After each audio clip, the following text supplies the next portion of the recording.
Hello, boys and girls. I'm here again today. We're going to continue learning a little bit more about our five senses. So I brought a book to read to you.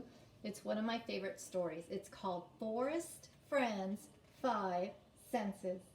So you're going to be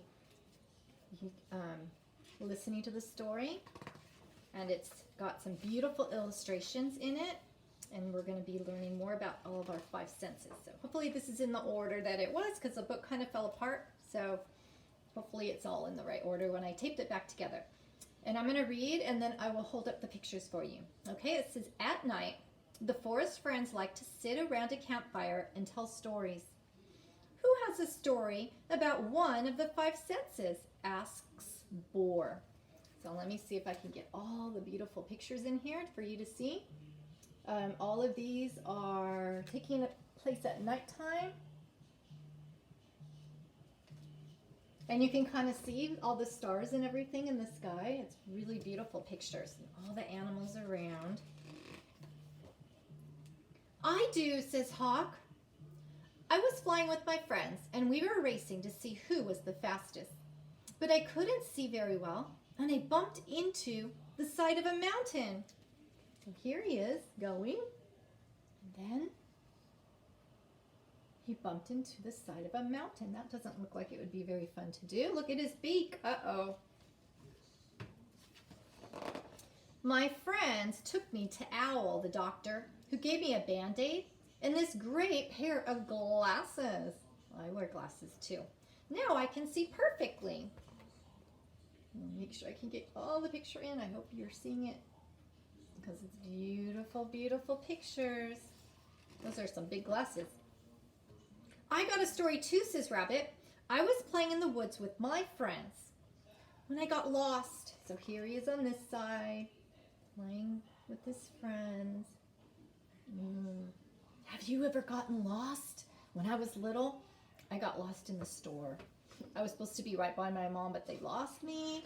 I was lost. It was so scary. So when I do that type of thing, and maybe you got lost one time too, you're making a connection. And that connection is called a text, which is a book. Text to self connection. And we use it. This is like our book, and we say text to self connection. So she's lost. And it says, my friends were looking for me and calling out my name, but I couldn't hear them. And we use our ears for hearing, right? When they found me, they took me straight to Owl, who said there was too much wax in my ears. Owl cleaned out my ears, and now I hear everything.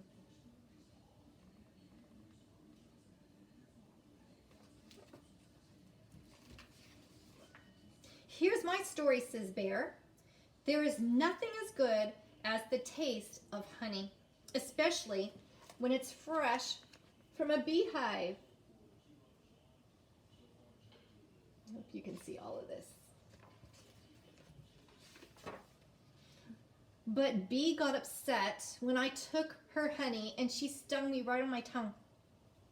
It was very painful, and I couldn't taste anything. Owl put some medicine on my sting, and soon the pain was gone. You see the medicine right here? Right on his tongue. I could taste honey again. I would prefer it if your tongue were still on fire, mumbles Bee, because then maybe you would stop stealing my honey. So here's Bear.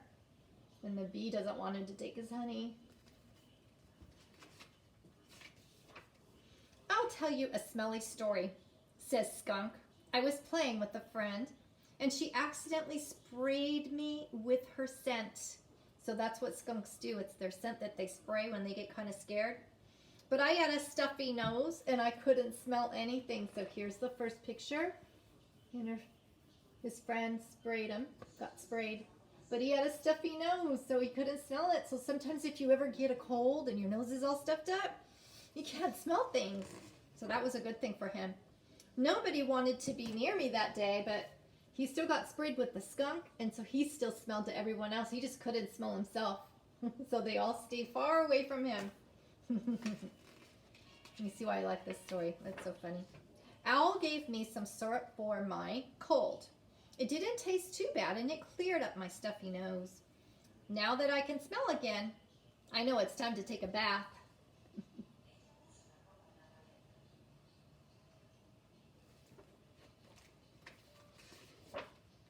Listen to this story, said Squirrel.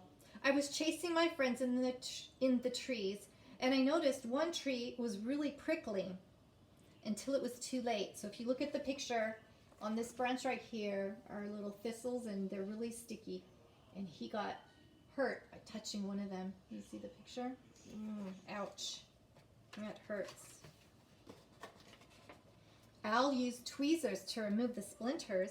Since then, I learned to touch the trees carefully before climbing on them.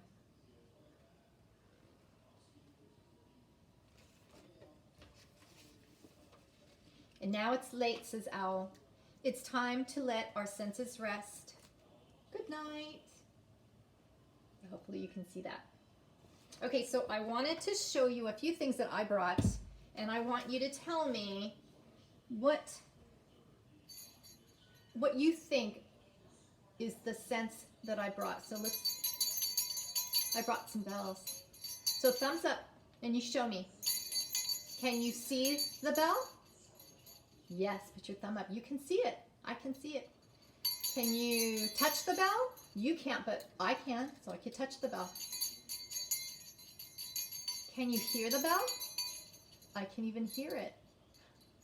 Am I going to taste it? No, it's not for tasting.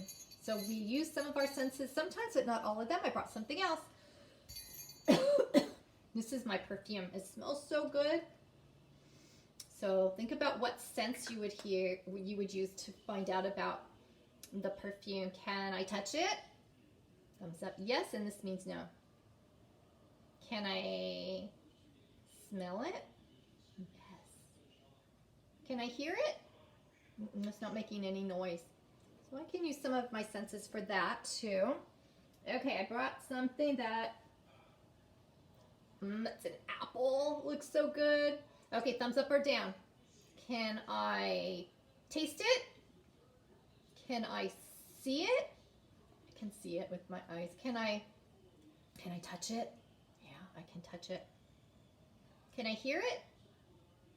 No. Now, if I were to cut it up and I start chomping on it, you might be able to hear me crunching it, right? Okay, so let's see what else I have. I have a couple more things. 1, 2, 3.